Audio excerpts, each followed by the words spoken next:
Salut la compagnie, c'est Jules Melon, et aujourd'hui dans un Procéné Critique, une semaine avant la sortie de son The Irishman sur Netflix, j'ai décidé de vous parler d'un film de Martin Scorsese sorti en 2006, Les Infiltrés ou The Departed en VO, qui est en fait un remake d'un film hongkongais sorti à peine 4 ans auparavant, Infernal Affairs, que je n'ai pas vu donc je ne vais pas en faire la comparaison ici. Au casting de ce long métrage, nous retrouvons Leonardo DiCaprio et Matt Damon, qui jouent d'ailleurs les infiltrés, le charismatique Jack Nicholson dans l'un des derniers rôles de sa carrière avant qu'il ne prenne sa retraite. Nous retrouvons aux côtés de ces hommes-là Mark Wahlberg, Martin Sheen, Alec Baldwin ou encore Vera Farmiga. Pour un film très scorsésien, fleuve de 2h30, autour du gangstérisme et de la police, qui raconte en fait l'histoire de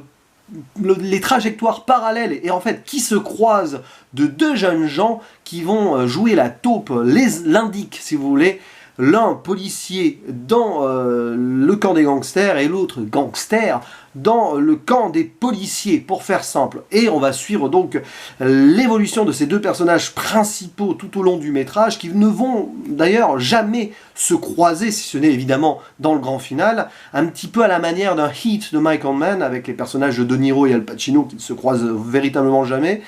à part un moment, voilà, et à la fin. Et donc, pareil, ici, chacun va donc se chercher, c'est le jeu du chat et de la souris, parce qu'ils savent qu'il y a un indice, qu'il y a une taupe dans l'autre camp, tout ceci chapeauté par le roi local, le parrain de la mafia irlandaise, puisque le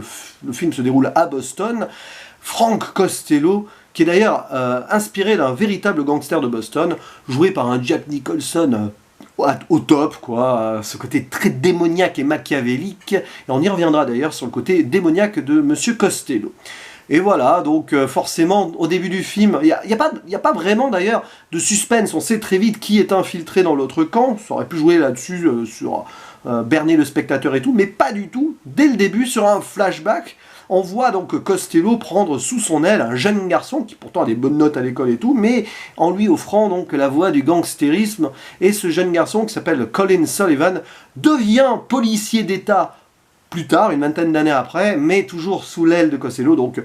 infiltré d'office donc de la mafia locale, et c'est lui qui va permettre à Costello de faire son petit business, machin, tout ça. De l'autre côté, la police d'État, la police des infiltrés d'ailleurs aussi, quelque part, en secret forme un jeune policier un petit peu délaissé dans sa carrière, enfin il y a un petit truc là-dessus, donc Leonardo DiCaprio, qui s'appelle Billy, je sais plus son nom de famille dans le film, ça m'est sorti un petit Costigan je crois, voilà, qui est lui aussi irlandais, d'ailleurs ils sont tous irlandais dans le film, plus ou moins. Bref, ce jeune flic qui va être entraîné à l'infiltration d'un groupe de gangsters, on le met en prison, et ça dure pendant presque un an la formation, avant qu'il soit enfin repéré par Costello et son gang. Et donc, ce que nous suivons ici, en plus de ces trajectoires parallèles et de ces infiltrations diverses, c'est aussi l'évolution de deux personnages. Alors, il y en a un, malheureusement pour lui, qui a plus de mal à supporter tout ça. Forcément, c'est celui qui infiltre le camp des gangsters, parce qu'il doit faire face à la violence, à la mort, et on le voit péter un plomb, même carrément. Il va même voir une psy qui va devenir la femme de l'autre infiltré, donc joué par Matt Damon. C'est assez amusant parce que finalement, ces deux jeunes hommes ont une carrière qui est, on va dire, en parallèle, mais aussi une vie qui va finir par se croiser. On sent le destin derrière, plus on avance dans le film. Un film qui est très bon, c'est très scorsésien, clairement. C'est du bon Scorsese, c'est pas mon préféré, mais ça fait partie du haut du panier de ce réalisateur pour moi. Film que j'avais déjà vu il y a 3 ans à peu près, et en le revoyant, j'ai toujours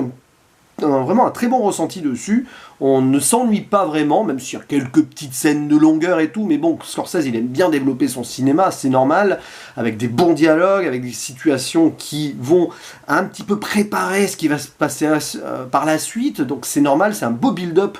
qui parfois un petit peu trop long, mais quand même beaucoup de charisme dans les personnages. Même Mark Wahlberg, pas un acteur que j'adore ultimement, est très bon dans le rôle de ce sergent qui est assez vicelard dans ses propos. Il va un petit peu d'ailleurs chercher le policier qui est infiltré, enfin il n'a pas l'air de trop l'apprécier, il apprécie pas grand monde en fait. Bref, on passe un très bon moment, on voit un petit peu les mœurs de la police locale, mais aussi surtout des gangsters, avec un Costello vraiment au top du charisme, à la fois avec une certaine bonhomie, mais totalement imperturbable, et surtout, on va dire agressif. À un moment, il met les mains dans le cambouis quand même. Et ouais, ça passe super bien.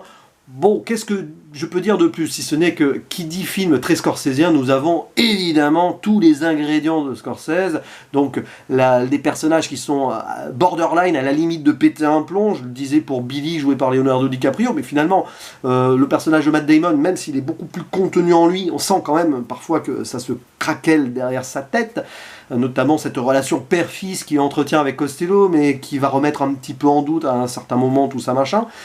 Et alors, il y a autre chose, c'est la religion, parce que vous savez certainement que Scorsese aime beaucoup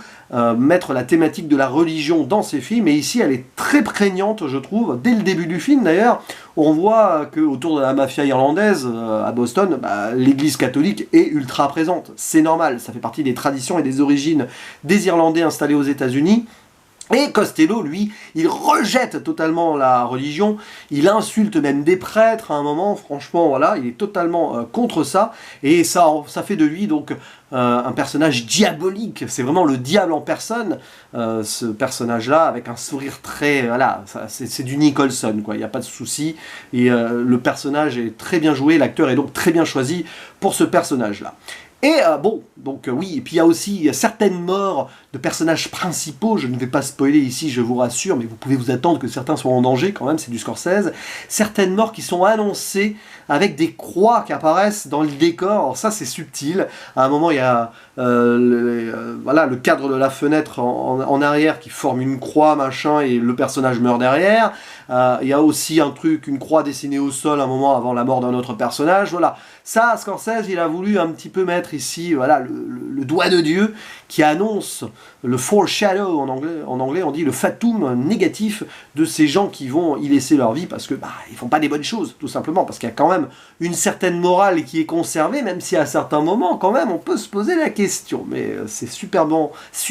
finement joué de la part de Scorsese sur ce point-là. Et une dernière chose, outre donc, tous les acteurs sont bons, hein, même Leonardo DiCaprio et Matt Damon, surtout eux, sont excellents dans ces personnages qui commencent à perdre leur identité, même à un certain moment, parce qu'à force de jouer un rôle, on ne sait plus trop qui on est. C'est pour ça qu'il y a la psy qui est au milieu, jouée par Vera Farmiga, qui est la seule femme importante du film. D'ailleurs, bon, Scorsese n'a jamais véritablement mis les femmes en avant, ça on le sait, bon. Peu importe, on va pas faire de polémique quand même, voyons, il y en a d'autres qui s'en chargeront mieux que moi, hein, fatalement. Bref, je disais quoi? Oui, donc les personnages très bons, les acteurs aussi, et la musique, parce que